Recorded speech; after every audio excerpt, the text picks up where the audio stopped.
We're the ones going. And I really wish that somebody like that is put in a situation where they're going to need help, but there's no cops, where there's nobody, and a white guy is going to save her ass or save a family member and save something, or the white guy goes, hey, listen, joyless Reid, I kind of want to help, but I'm white, and the guy's black. I have to leave you here. I wish that happened. Oh, I love it when Vinny goes off on a rant on the Patrick Bet David podcast, because that's where we are today on the Valuetainment channel. And Patrick Bet David and his co-hosts are talking about Joy Reid over on MSNBC, who, of course, is doing her usual race grifting nonsense.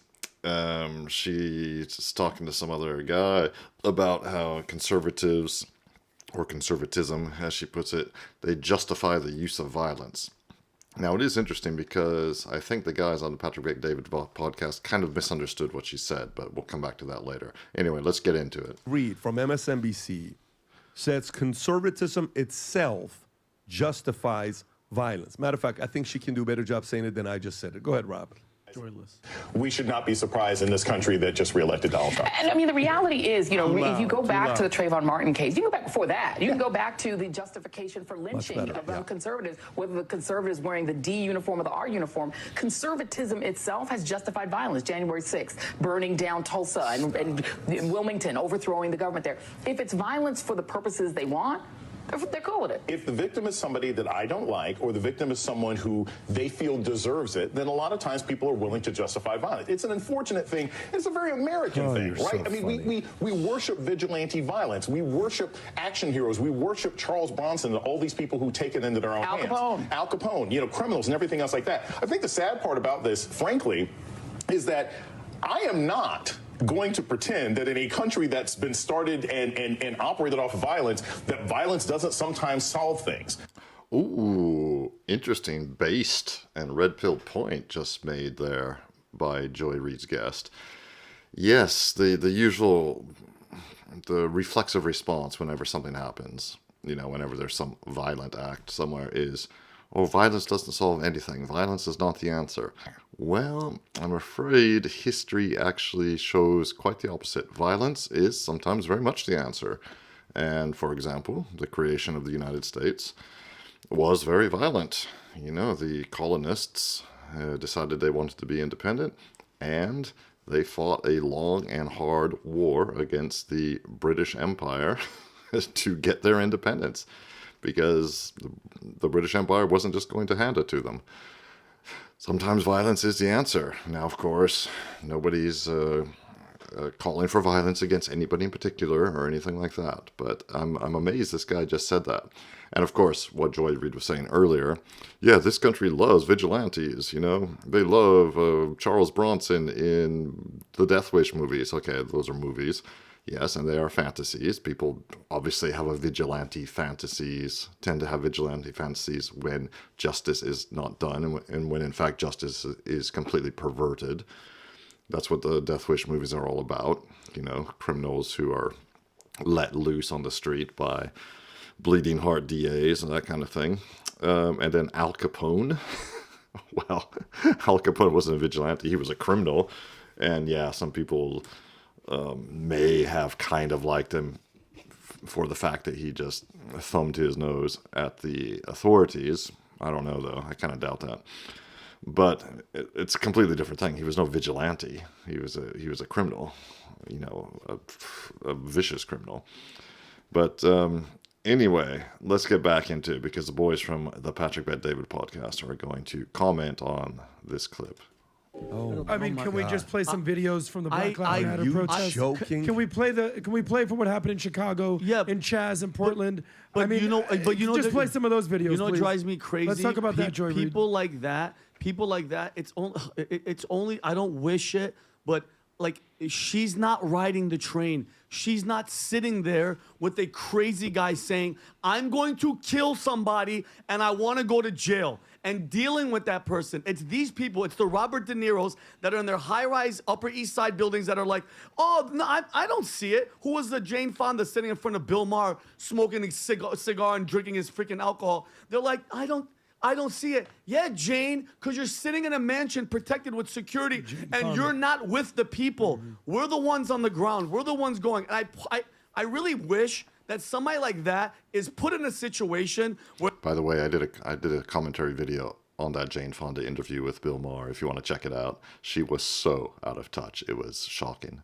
Or probably not really shocking, actually. But they're going to need help, but there's no cops. Where there's nobody, and a white guy is going to save her ass or save a family member and save something, or the white guy goes, hey, listen, Joyless Reid, I kind of want to help, but I'm white, and that guy's black. I have to leave you here. I wish that happened. Continue your rant, but let me say, done. The people of Minneapolis and Portland 2 years later said they wanted their cops back. Yeah, I remember that. Defund the police, and they were like, no, we want you back. How about refund the police? Yeah, exactly. It's, you know what, you've got it. Conservatism justifies violence. This is really, they are living in the coping and in the angst and in the anger and then the frustration and just the emotion. Oh, sorry, I have to interrupt again, because whenever I see Portland, as I've said in many videos, those of you who are on the channel, I was born and raised in Portland, Oregon. Now, I haven't lived there for many, many years.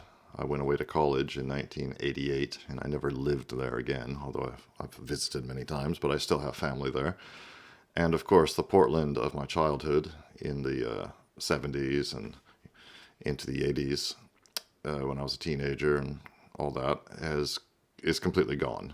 I mean, Portland's a city, of course. There's decent areas and all that, but it has been completely and utterly destroyed by the usual suspects. You know, the ridiculous leftism that runs rampant through the city and, of course, through the state too.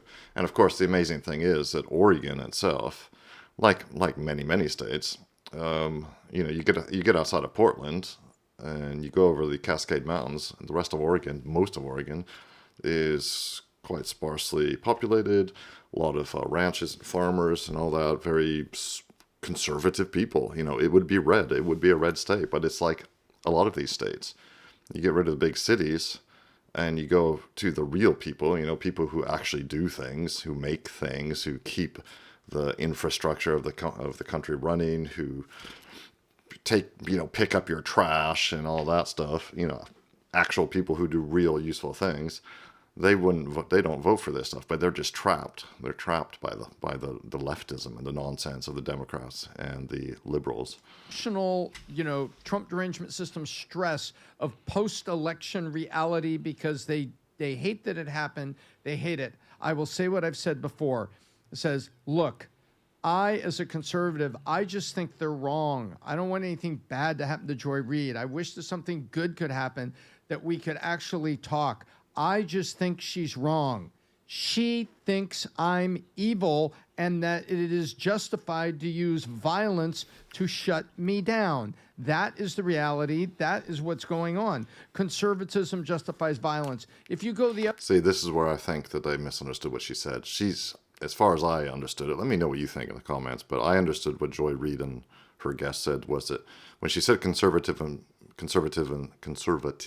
justifies violence, she meant that conservatives they themselves will justify using violence when they think it's appropriate or necessary. And I think that was pretty clear, not just from that statement, but from what else she said. These guys on PBD seem to think that she said that because there are conservatives doing conservative things, that justifies the use of violence against conservatives. I don't think that's what she meant. The other way, and you could say, well, liberalism is stealing with me through taxes. And you start going down those rabbit holes, it's bad. You end up in a place where people say, let's take up arms against our oppressor because they're stealing with us in tax. No, we have to. Isn't that what the original Americans did, the colonists? Isn't that what they did? Didn't they take up arms against the oppressor? So...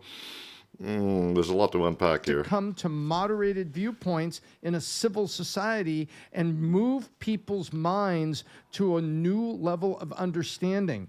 And what they say is you're evil and you should die. That's what Joy Reid is saying. That's what MSNBC has allowed her to say. If it was going the other way, that person would be off the air in 5 minutes. And that's their point. Me, I don't hate Rachel Maddow. I think she's wrong. I don't hate Joy Reid. I think she's wrong. I I actually like her hairdo. Her hair is getting there's a lot less of people. Trumpish. Well, she lives very economically. Doesn't spend a lot on hair. So the thing, and you know what? There's people that are on CNN. I think they're wrong and they annoy me. Do they annoy me? Yeah. Do they frustrate me? Yeah. But I don't want them dead. I don't want something bad to happen to them. I want them to come to understand why I understand what I understand. But they yell, they name call. They started cancel culture, not us. Not the conservatives. Listen, But here's the thing. BizDoc out. But you would think MSNBC would get the why aren't Tom? They're losing money. They're getting pay cuts. Rachel Maddow went from 25 million to what 20 million, which I cannot. That should just prove to people. And it may not be over, by the way. That negotiation may not stop at 20. Oh yeah, it might be low, but think about what that says. She gets paid. She was getting paid $25 million. That's how important their BS propaganda of hate and divisiveness. That's how much they have to pay her. But you would think MSNBC would get the picture. You're a businessman, so are you. Wouldn't you guys at this point change the tune? We're losing money. We're losing viewers. Enough is enough. They just can't help us. You know who she is? You know what MSNBC is? You know those violin guys on the Titanic? The ship is going down. But like, no. We're going to just keep on playing the music. Well, they have to change. Vinny, the adults that own the company have changed their tune. She's not. No. They're cutting the salaries. Those people are not attracting new viewers, and they're for sale. So the owners have said, you know what? This isn't working. We're cutting everybody's salary, and they're for sale. They're trying to sell. Yeah, I'll just go real quick. Again, it's the same thing I said before. It's just victim mentality. It's so hard to look in the mirror and just be like, we got to do better. It's just so easier to be like, it's them. Yeah. The reality is one side are creators and builders and provide supply. The other side are takers, destroyers, and they just make demands. And yeah, I have to agree with that, actually. Basically, at the end of the day, it comes down to that. I mean, who builds and maintains, who creates, builds and maintains, and who just critiques and destroys and says, oh, that's not good enough. It's really two completely different mindsets. Yeah. And yes, there's always room for critiques and improvement and all that sort of thing.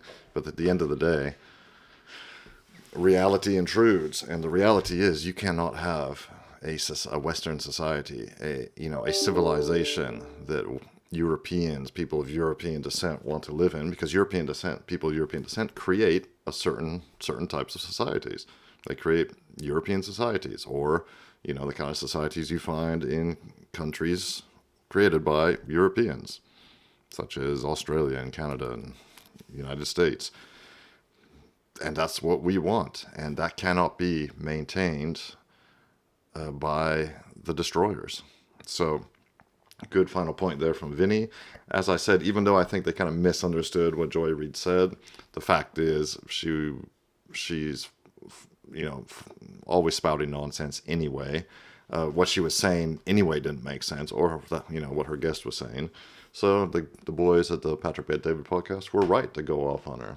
Let me know what you think in the comments.